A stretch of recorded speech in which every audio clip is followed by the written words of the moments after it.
Hello everyone, welcome to competition career point. मैं आज आप लोग के लिए याचक और दाता कहानी से संबंधित 50+ एमसीक्यू यानी महत्वपूर्ण प्रश्नों को अभ्यास करने वाला है, प्रैक्टिस करने वाले हैं जो इकाई 15 का में लगे हुए हैं। और जो लोग एमपी टेट वर्क तो तैयारी कर रहे हैं, तो किसी प्रकार के पीडीएफ जो आपके एमपी टेट वर्क में लगे हुए हैं 11 से 19 तक, और भाषा वाला टॉपिक भी आप परचेस कर सकते हैं पीडीएफ का फॉर्म में। तो पीडीएफ मेरे पास अभी तक है 36 रचनाएँ। 51 में से आपका 36 कंप्लीट हो चुका है। जिनको भी चाहिए पीडीएफ के फॉर्म में एमसीक्यू के रूप में, वो पीडीएफ ले सकते हैं, परचेस कर सकते हैं। और जो व्हाट्सएप नंबर है 7004501486, ये व्हाट्सएप नंबर, इस पर आप पीडीएफ प्राप्त कर सकते हैं। और डिस्क्रिप्शन बॉक्स चेक कीजिए, वहाँ पर सारे सारे टॉपिक से मेंशन है किस टॉपिक से कितना एमसीक्यू रहेंगे। तो शुरुआत करते हैं। याचक और दाता किस विधा की रचना है? तो कहानी हो जाएगा। पहला प्रश्न तो यही बनेगा। दूसरा, उसके लेखक कौन है, ये बनेगा प्रश्न। याचक और दाता कहानी के लेखक कौन है? तो रविंद्रनाथ टैगोर हो जाएंगे। प्रश्न संख्या 3 जो है, रविंद्रनाथ टैगोर की रचना याचक और दाता के संदर्भ में याचक शब्द का क्या अर्थ होता है? तो मांगने वाला। क्या होगा? विकल्प बी हो जाएंगे, मांगने वाला। प्रश्न संख्या 4, रविंद्रनाथ टैगोर की रचना याचक और दाता के संदर्भ में कहानी जो है याचक दाता किस कहानी पर आधारित है? फिर भी रविंद्रनाथ ठाकुर की भिखारिन पर आधारित है। ये प्रश्न आपका सिक्योर बनेगा। नेक्स्ट प्रश्न है, रविंद्रनाथ टैगोर की रचना याचक और दाता के संदर्भ में वृद्धा मंदिर के पास क्या काम करती थी? फूलों की माला बेचती थी। क्या बेचती थी? फूलों की माला बेचती थी। नेक्स्ट प्रश्न है, मोहन कौन था? तो मोहन जो था सेठ बनारसी दास का बेटा था। प्रश्न संख्या 7, रविंद्रनाथ टैगोर की रचना याचक और दाता के संदर्भ में सेठ जी का खोया हुआ बच्चा कितने वर्षों बाद मिला? तो 7 वर्षों बाद मिला था। नेक्स्ट प्रश्न है, रविंद्रनाथ टैगोर की रचना याचक और दाता के संदर्भ में सेठ जी का बच्चा कहाँ खो गया था? तो मेले में खो गया था। नेक्स्ट प्रश्न है,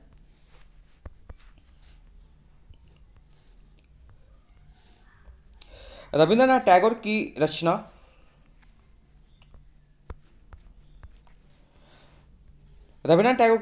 याचक और दाता के संदर्भ में सेठ जी का बच्चा कहाँ खो गया था? तो मेला में खो गया था। नेक्स्ट प्रश्न जो है, रविंद्रनाथ टैगोर की रचना याचक और दाता के संदर्भ में सेठ जी ने अपने बच्चे की पहचान कैसे की? जांग पर लाल चिन्ह से पहचान की थी। नेक्स्ट प्रश्न जो है, रविंद्रनाथ टैगोर की रचना याचक और दाता के संदर्भ में सेठ बनारसी दास के यहाँ किन लोगों की भीड़ लगी रहती थी? तो जरूरतमंदों की भीड़ लगी रहती थी। नेक्स्ट प्रश्न है, रविंद्रनाथ टैगोर की रचना याचक और दाता के संदर्भ में वृद्धा सेठ जी से क्या मांगने गई थी? तो बीमार बच्चे के इलाज के लिए रुपये मांगने गई थी। प्रश्न संख्या 12, रविंद्रनाथ टैगोर की रचना याचक और दाता के संदर्भ में बच्चा फिर से बीमार क्यों पड़ गया था? तो मां के बिना ममता की कमी से। नेक्स्ट प्रश्न है, वृद्धा बच्चे को देखकर क्या महसूस करने लगी थी? उसकी वात्सल्य की तड़प बढ़ गई। वृद्धा दिन भर फूल बेचकर पैसे क्यों बचा रही थी? बच्चे के भविष्य के लिए बचा रही थी।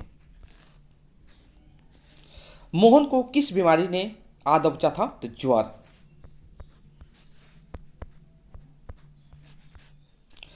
प्रश्न संख्या 16, वृद्धा सेठ जी से धन क्यों मांगने गई थी? तो मोहन के इलाज के लिए।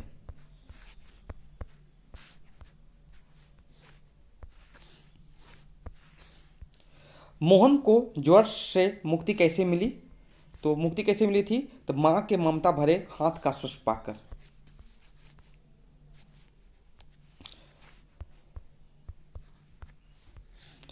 मोहन स्वस्थ कैसे हुआ था? तो वृद्धा मां के ममता से ठीक हुआ था। वृद्धा के आंसुओं का क्या अर्थ होता है? तब आभार और ममता। नेक्स्ट प्रश्न है, वृद्धा ने हाड़ी के पैसे के बारे में क्या बताया था? ये पैसे मोहन के लिए जमा किए थे। नेक्स्ट प्रश्न है, सेठ जी ने वृद्धा से क्या कहा था? तुम मोहन के पास रुक जाओ। वृद्धा किसकी परवरिश करती थी? किसी अन्य बच्चे के, यानी कहने का मतलब है सेठ बनारसी दास के बच्चे की यानी मोहन की परवरिश कर रही थी।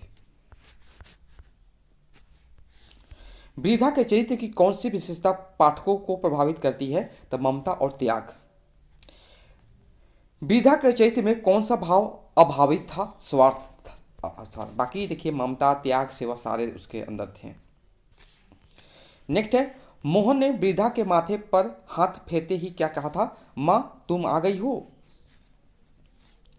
नेक्स्ट प्रश्न है, वृद्धा के जीवन में मोहन का क्या महत्व था? तो वृद्धा उसके बिना एक क्षण भी नहीं रह पाती थी।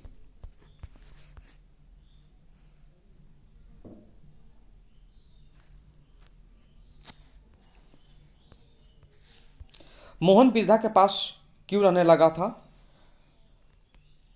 वृद्धा का सहारा और दुलार पाकर। वृद्धा ने मोहन के साथ कैसा व्यवहार किया था? बड़े वात्सल्य से उसका पालन पोषण किया था। मोहन वृद्धा के पास कैसे आया था? घर से बिछड़ कर आया था। नेक्स्ट प्रश्न है, वृद्धा बच्चों को कैसे खुश रखती थी? उससे अच्छे कपड़े, भोजन और प्यार देकर खुश रखती थी।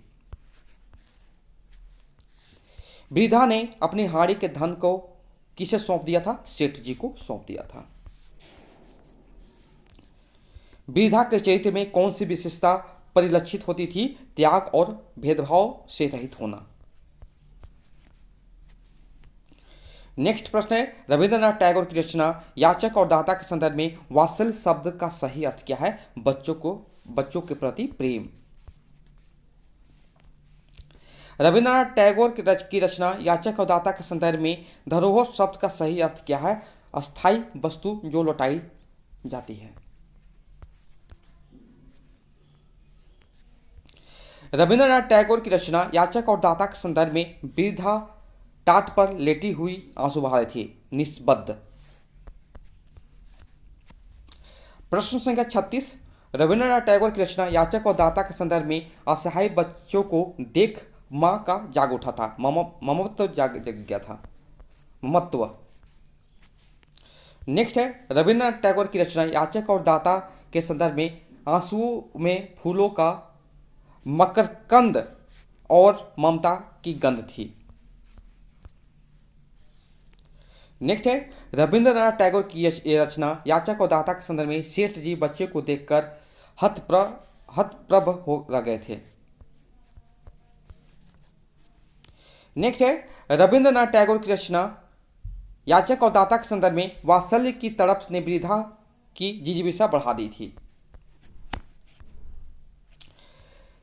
रविंद्रनाथ टैगोर की रचना याचक और दाता के पात्र कौन कौन है? मोहन भी है, सेठ बनारसी दास, वृद्धा, उपयुक्त सभी हो जाएंगे।